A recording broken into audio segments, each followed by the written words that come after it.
ঢাকা আকাশনে নানা অনিয়ম, কেন্দ্র দখল আর জাল ভোটের অভিযোগ উঠেছে।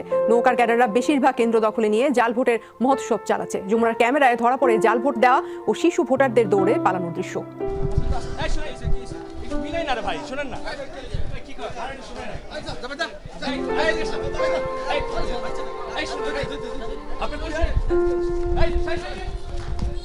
আসসালামু আলাইকুম সম্মানিত দর্শক, যে যেখান থেকে ভিডিও দেখছেন সকলকে আন্তরিক শুভেচ্ছা অভিনন্দন জানাচ্ছি। দর্শক, আজকে দ্বাদশ জাতীয় সংসদ নির্বাচনকে ঘিরে সারা দেশে বেশ কিছু চাঞ্চল্যকর ঘটনা ঘটে গেছে। সে সব কিছু বিস্তারিত থাকছে আজকের ভিডিওতে। দেখতে পারবেন যে আওয়ামী লীগের যে প্রার্থী রয়েছেন তারা নাবালক শিশুদের দিয়ে ভোট দেওয়াচ্ছেন এবং আওয়ামী লীগের পুলিং এজেন্টরা তারা সাংবাদিকের প্রশ্ন মুখোমুখি হলেই সাংবাদিকের দেখে তারা পালিয়ে যাচ্ছেন। অর্থাৎ তারা যে নাশকতা করেছেন তারা সেটি জানে, সে কারণে সাংবাদিকের মুখোমুখি হতে ভয় পাচ্ছেন। দর্শক, ভিডিওটা অত্যন্ত গুরুত্বপূর্ণ, তাই না টেনে সম্পূর্ণ ভিডিওটি দেখবেন। চ্যানেল নতুন হলে চ্যানেলটিকে সাবস্ক্রাইব করে পরবর্তী আপডেট পেতে চ্যানেলটিকে সাবস্ক্রাইব করে পাশে থাকা বেল বাটনটি অন করে দিবেন এবং একটি লাইক দিয়ে দেখতে থাকুন সম্পূর্ণ ভিডিওটি।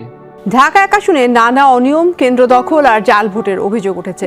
নৌকার ক্যাডাররা বেশিরভাগ কেন্দ্র দখলে নিয়ে জাল ভোটের মহোৎসব চালাচ্ছে। যমুনার ক্যামেরায় ধরা পড়ে জাল ভোট দেওয়া ও শিশু ভোটারদের দৌড়ে পালানোর দৃশ্য।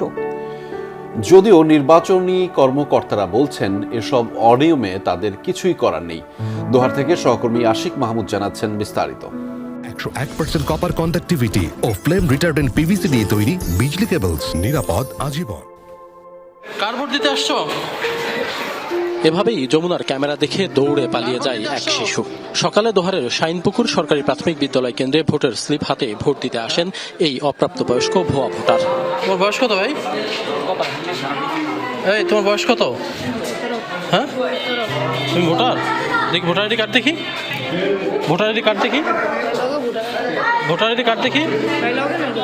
হ্যাঁ, তুমি তোমার ভোটার আইডি কার্ড কই? নাম কি? বিল্লাল। তুমি ভোট দিতে আসছো? হ্যাঁ। এ সময় তার সাথে আরো কিছু অপ্রাপ্তবয়স্ক ভুয়া ভোটার সাংবাদিকদের দেখে সটকে পড়ে। হ্যাঁ, এর কিছুক্ষণ পর আরো এক জাল ভোটার লাইনে দাঁড়ান। যদিও ভোটের স্লিপের সাথে তার নাম ঠিকানার মিল নেই। এই পাশে লেখা হচ্ছে আপনার এই যে আমিনুল ইসলাম লেখা, কিন্তু আপনার নাম কি আমিনুল ইসলাম? জি না, আমার নাম আব্দুল লতিফ, কিন্তু আমার বাবার নাম আব্দুল ওয়াজুদ্দিন। আচ্ছা আচ্ছা, জি, আমার নাম আব্দুল লতিফ। আপনার আইডি কার্ডটা একটু দেখি। আইডি কার্ডটা আমার সাথে নাই। ভোটার আইডি কার্ডটা দেখি। ভোটার আইডি কার্ড বাসা। ভোট দিতে আসছেন? ভোটার আইডি কার্ড ওই জায়গা থেকে আমরা ফটোকপি দিয়ে আসছি, ফটোকপি দিয়ে নিয়ে আসছি। আপনি ভোট দিতে আসলে আপনার ভোটার আইডি কার্ডটা থাকবে না? আপনার নাম চেহারার সাথে মিলাই দেখতে হবে। এখানে তো আপনার ছবি নেই। আপনি যে নাম বলছেন সেই নাম তো এটা না। একটু বলবেন আপনি আসলে আসলে ভোটার? জি, আমি আসলে ভোটার। আপনার ভোটার আইডি কার্ডটা একটু দেখি। কার্ডটা আমার সাথে নাই।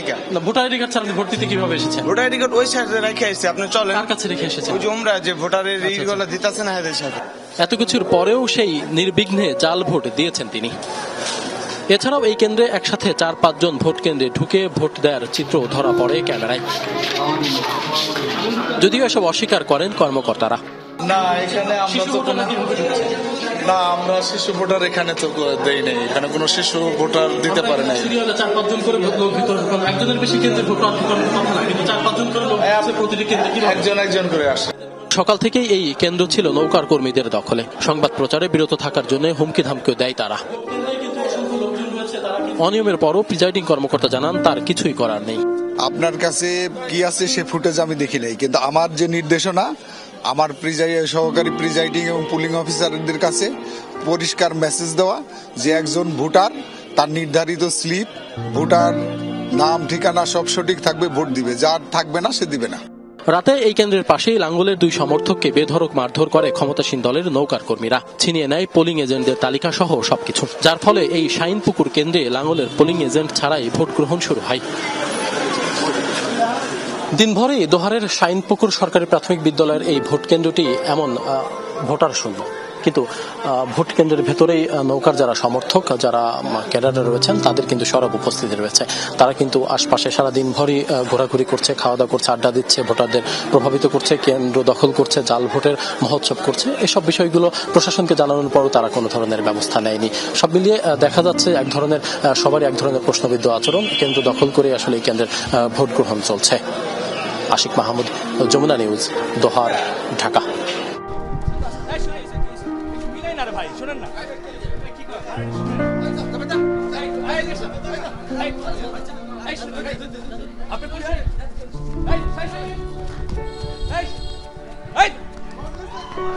আপনার নাম শিবলি, আপনি কোন কেন্দ্রে ভোটার? 7। আপনি কোন ওয়ার্ডের? 7 ওয়ার্ড। আচ্ছা, আপনার বাবার নাম কি? সাদেক আহমেদ। আচ্ছা, তো আপনি কবে ভোটার হয়েছেন? আমি এই গত বছর হতেছেন। আপনি কি করেন? হ্যাঁ স্টুডেন্ট কিসে করেন? কলেজে, কোন কলেজে? মানে পড়ালেখা বাদ দিয়ে বাদ দিয়ে দিচ্ছেন। আচ্ছা আচ্ছা। আসলে বলছে আপনার ভোটটা কোন কেন্দ্রে দেখি?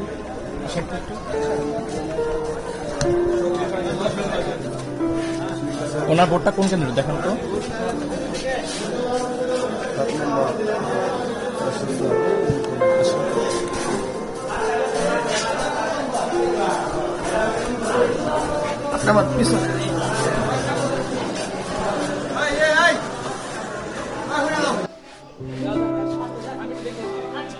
আরে একটু দেখি না আপনি কোন কেন্দ্রে কোন এর ভোটার একটু দেখি না আমি একটু দেখি মিলাই আপনি 7 নম্বরে আমি আসতেছি। কাগজটা একটু মিলাই কাগজ সাথে আমি ডাকি ভাই। পরে যান না আপনি তো ভোট দিতে আসছেন। আচ্ছা আমি না না না আপনি ভোট দিতে আসছেন না আসতেছি ভাই। আমি একটু শুনি না না না আরে আপনি বলেন আপনি একটু মিলাই আমি একটা মিলাই ডাক্তার শুনে আসতেছি রে না ভাই। না আমি একটু মিলাই শুনি আপনি কোন এতে মিলাই এই ভাই শুনেন এই শুনেন এই শুনেন মিলাই না রে ভাই শুনেন না কি কর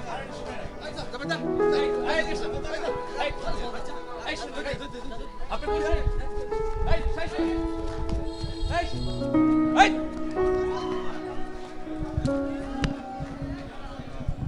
আমরা জাল ভোটের বিষয়ে এইমাত্র শুনলাম আর কি, এইমাত্র শুনছি।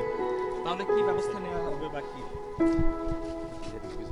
এটা প্রিজাইডিং অফিসারের সাথে কথা বলেন, দেখেন প্রিজাইডিং অফিসার যদি বলে যে জাল ভোট হয়েছে, প্রুফ থাকে, সেটা সে নিশ্চয়ই ব্যবস্থা নেবে।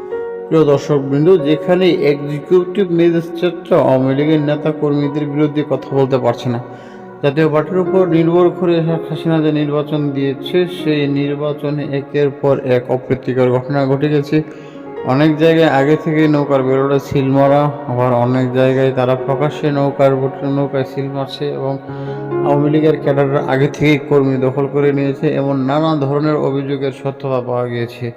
তাই আজকের এই নির্বাচনটি একটি প্রহসনের নির্বাচন এবং সেখানে কোনো নিরপেক্ষতা নেই, সেটি বলা অনেকটাই যুক্তিসঙ্গত হবে। কেননা এখানে এক্সিকিউটিভ ম্যাজিস্ট্রেট নিজেই অসহায়ের মতো বলছেন এগুলো প্রিজাইডিং অফিসারের কাজ, নাশকতা হলে তার কিছু করার নেই, তবে তার সামনে নাশকতা হলে তিনি তার ব্যবস্থা নিতে পারবেন।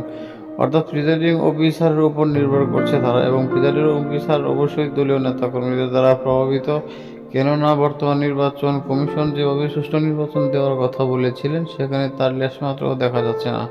বিভিন্ন স্থানে প্রিজাইডিং অফিসারের উপস্থিতিতে এবং এক্সিকিউটিভ ম্যাজিস্ট্রেট যারা রয়েছেন তাদের সামনেও নানা ধরনের নাটকতা হচ্ছে এবং ভোটাধিকার প্রয়োগে অনেকে দেখা যাচ্ছে যে নাবালক শিশুরাও ভোট দিতে এসেছে এবং পালিয়ে যাচ্ছে, সংবাদকর্মীদের দেখে দৌড়ে পালিয়ে যাচ্ছে, তাদেরকে ধরা যাচ্ছে না। এবং অনেকে আছেন যে ভিতরে নৌকার এজেন্ট হিসেবে ঢুকেছেন এবং সেখানে তারা তাদের ইচ্ছে মতো যত পারি তত খুশি নৌকায় সিল মারছেন। সব কিছু মিলিয়ে এটি নির্বাচনটি একটি অগ্রহণযোগ্য এবং বাঞ্ছনীয় নির্বাচন হতে চলেছে। দর্শক, এখনকার মতো বিদায় নিচ্ছি।